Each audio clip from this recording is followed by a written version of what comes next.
Good morning and welcome to the Order of Monday Morning.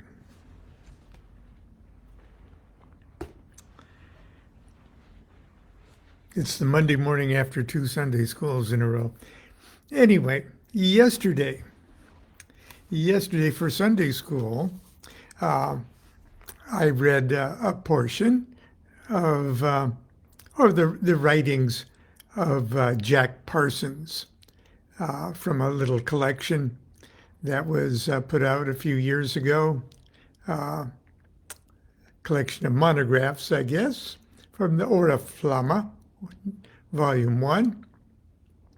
There's Jack Parsons, and I mentioned something yesterday about him trying to manifest the Antichrist. And I know that sounds, especially for those with a sort of very fundamental interpretation of the Book of Revelation and sort of white bread kind of Christianity, the thought of manifesting the Antichrist. Geez, why? Okay, and somebody, Facebook friend, said, why would anybody want to, manifest the Antichrist? And it was just an extremely good question, and it's almost you almost have to understand where someone is coming from, or what their spiritual status, horrible word, is, or their level of initiation, where that would not seem like a terribly blasphemous or dangerous thing to do.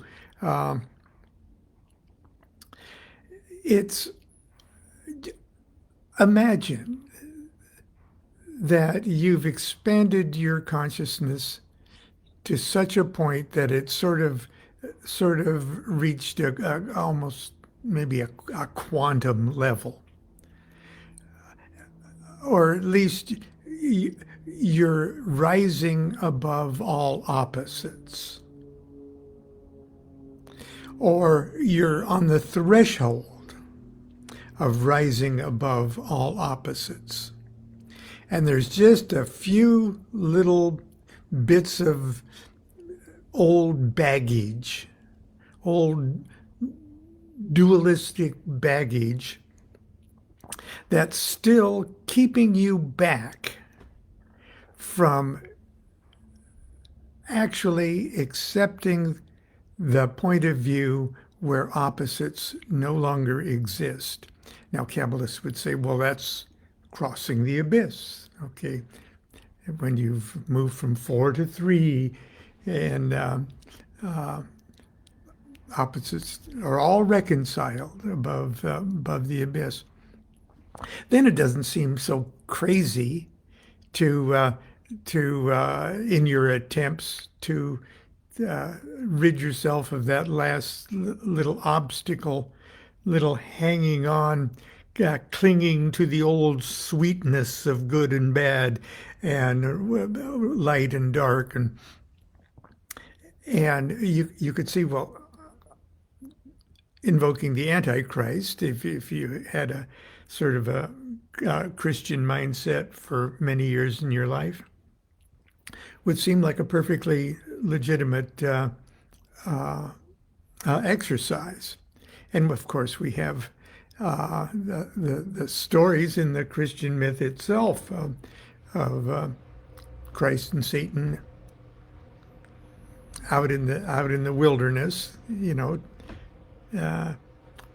talking with each other, and you could see the tempted in the wilderness to go back to that old dualistic way of thinking, and then him overcoming that temptation. There are two things I want to read to you today concerning that issue, and one of them is the second little chapter in Crowley's Liber Arita. And the second chapter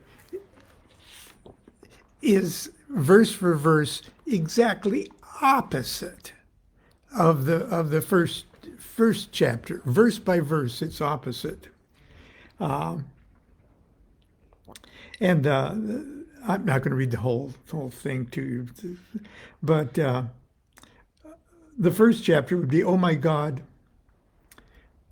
one is thy beginning, one is thy spirit, and thy permutation is one." It's Kul Hua Allahu Achad, Allahu Ahad. Okay. "Let me extol thy perfections before men. In the image of a sixfold star that flameth across the vault inane, let me reveal thy perfections. Thou hast appeared to me as an aged God, a venerable God, Lord of time, bearing a sharp sickle." That's verse 3. It's obviously Saturn and Gebura, or Bina. "Thou hast appeared to me as a jocund and ruddy God, full of majesty, a king, a father in his prime." This is number 4, Jupiter, okay. "Thou didst bear the scepter of the universe, crowned with the wheel of spirit." Number 5, which would be Gebura, or Mars, sphere of Mars. "Thou hast appeared to me with a sword and spear, a warrior God in flaming armor among thine horsemen." Okay, so, but the second chapter for 0, "Now then I saw these things averse and evil, and they were not even as thou art not." So this one is "thou art not," and this one is "thou art one." Thou art one? No, thou art not. And "let me extol thy perfections. I saw the twain heads that ever battle against one another, so that all their thought is confusion. I saw thee in these. I saw the darkeners of wisdom, like black apes chattering vile nonsense. I saw thee in these. I saw the devouring mothers of hell that eat up their children, O ye that are without understanding. I saw thee in these. Okay, and it goes on and on and on. No matter how hideous things get in what you're observing, you see God in these, okay?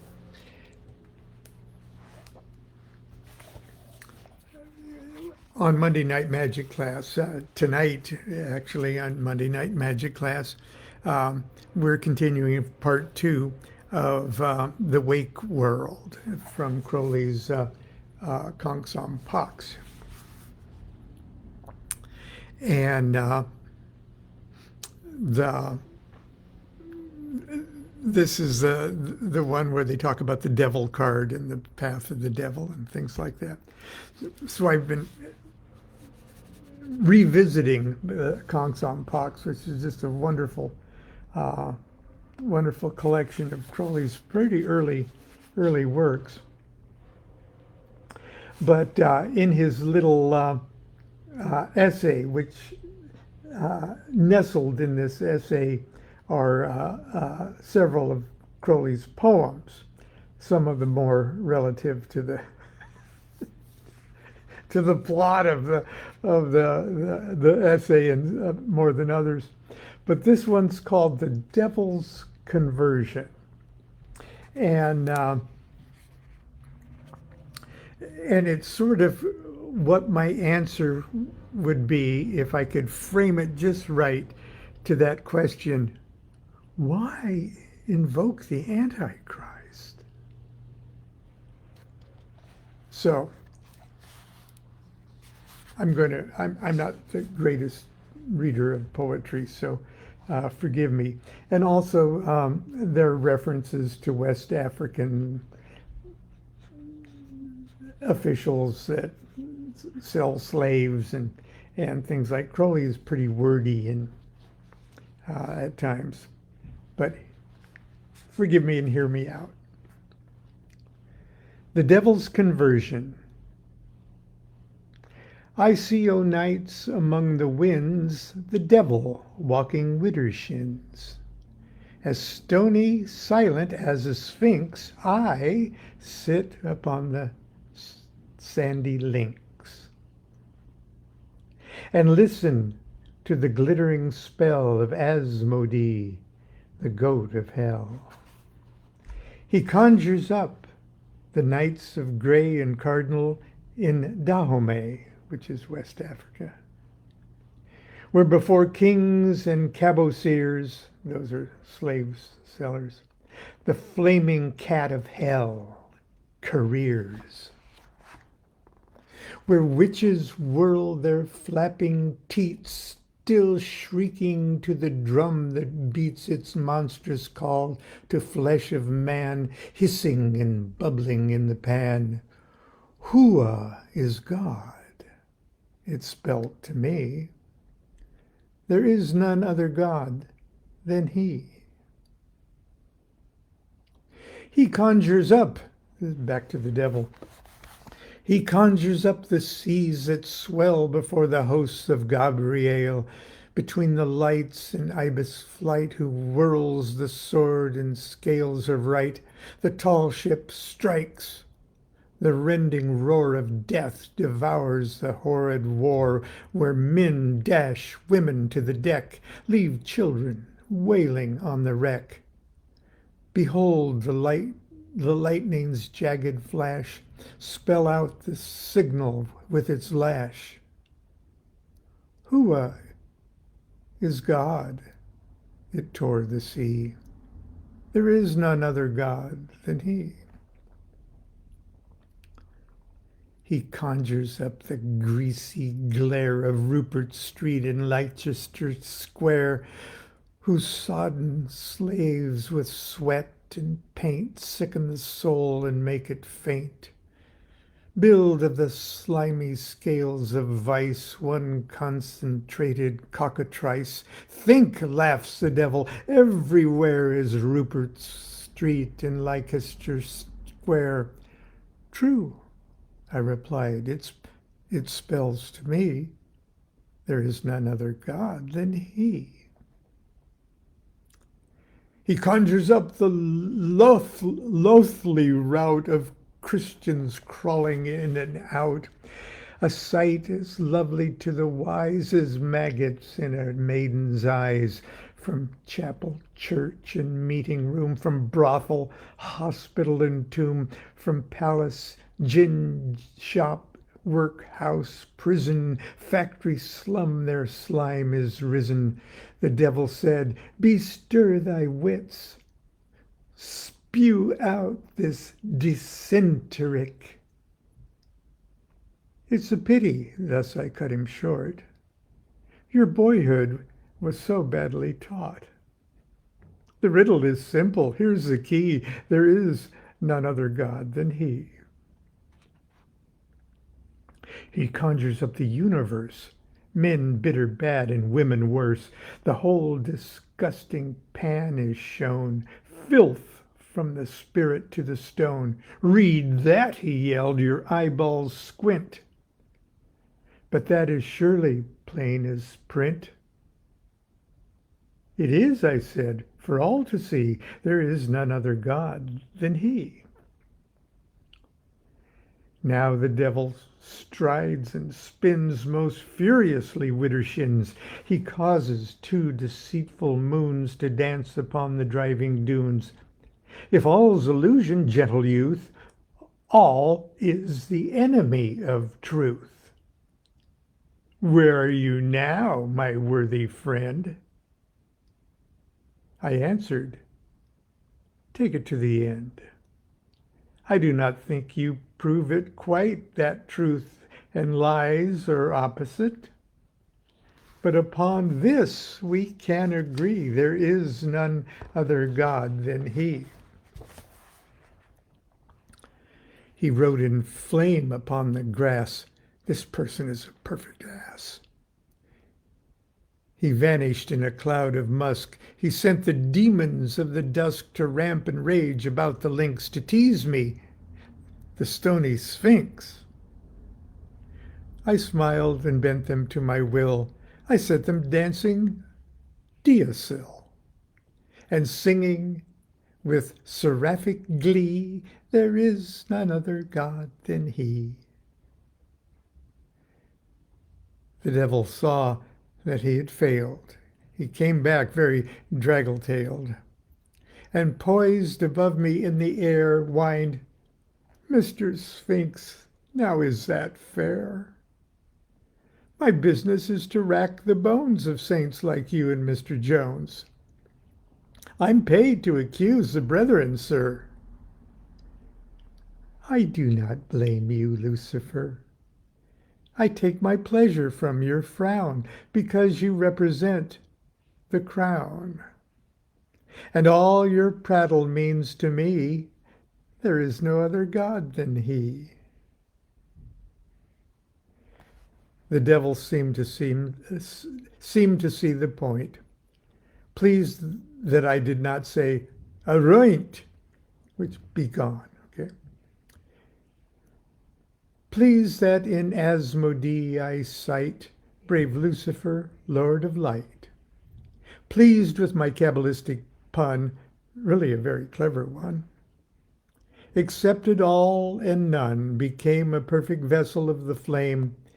He flapped his crooked, gloomy wing and swore by God, the Holy King, that all his malice should confine itself to one sin of mine, and this alone, when neophytes, confused by the excess of lights, perceive not what they ought to see. There is none other God than he. Oh, how the good converted fiend worries those postulants unweaned. And now he dances deosil.